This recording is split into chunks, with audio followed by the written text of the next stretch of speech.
Everyone wants the end-all result. How do we get right to the reconciliation?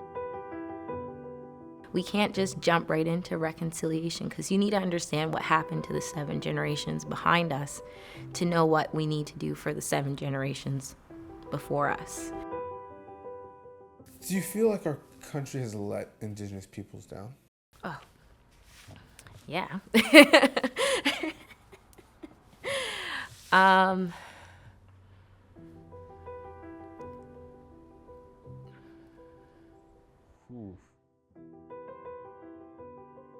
It's a big question.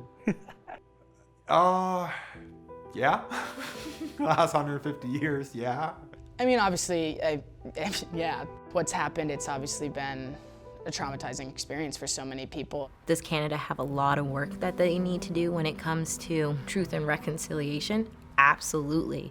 But we're not even finished with the truth part of what's actually holding a lot of Indigenous communities back. There's been times where, perhaps Canada was not living in reconciliation. They were not moving forward with it day to day, and it was perhaps more of a checkbox, and that's why it didn't work. So many issues that Indigenous people deal with in our country that aren't addressed or always put on the back burner, and we're not seen as important. It honestly feels terrible to feel less than, to be valued less than. It's better than what it was 150 years ago, but that's also 150 years of, colonization, at least a century of Indian residential schools. You have periods of centralization, the denial of rights, Indian day schools. That takes a massive hit on language and Native people having pride. That hurts generations upon generations. So to reconcile that, to fix that, that's going to take a long time.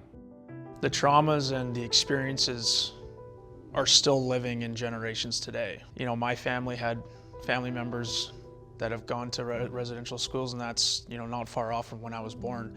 So with it being that close to my lifetime, it's important for me to not advocate, but make aware to a lot of people just how closely removed it is. Even my own father was set, as a young kid, was told, don't tell anybody you're Native American. That trauma stands, it was the fear of getting your kids ripped away from you, and there hopefully is a lot of healing that can be done, and I think healing that has gotten done to an extent. Yes, our history is becoming more known to Canadians, and that is something that our communities and our populations have held for a long time. The story you'll hear today, you may feel pain. For me, it's a day of vulnerability as I invite you alongside me in this personal journey. To recognize the opportunities is important, but to also know those truths as we move together as a country, and to start to begin to recognize and honor our traditional territories, and to know what our roles are now as we are here together is really important and vital for us to move forward. In what ways can sport be part of reconciliation? I think sport is really special because it's a huge opportunity to bring people together. That's a big part of where reconciliation will come from. I think obviously sport is a great way to facilitate a lot of things, and we see it all the time how sports can bring people together if done the correct way, and obviously that is the hope, but obviously there has been a lot of damage done there, and that's something that we need to continue to work on.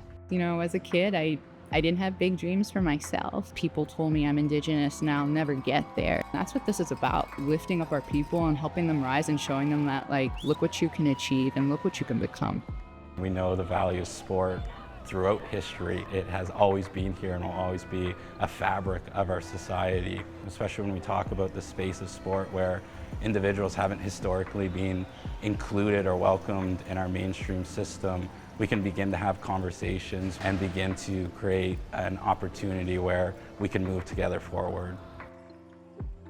Our Indigenous communities have a lot of just raw talent, just pure athleticism that sometimes goes without opportunity, which is really unfortunate. I think that's why I work so hard in sport, so that I can create those opportunities. I strongly am a believer that sports is what's going to be a key component in healing. We need to continue moving forward with that. We need to allow our people to gain that confidence within themselves and their abilities and what they're able to do, and to have that enjoyment to showcase that talent that they have to build them to be stronger people. Having someone play on the biggest stage that looks like you, that knows where you come from, to see that someone has had success, to show that it is possible to achieve your dreams and goals with hard work, dedication. If people look at me for the hockey player I was, that's fine. But I more so want to be known for the impact that I made on my culture.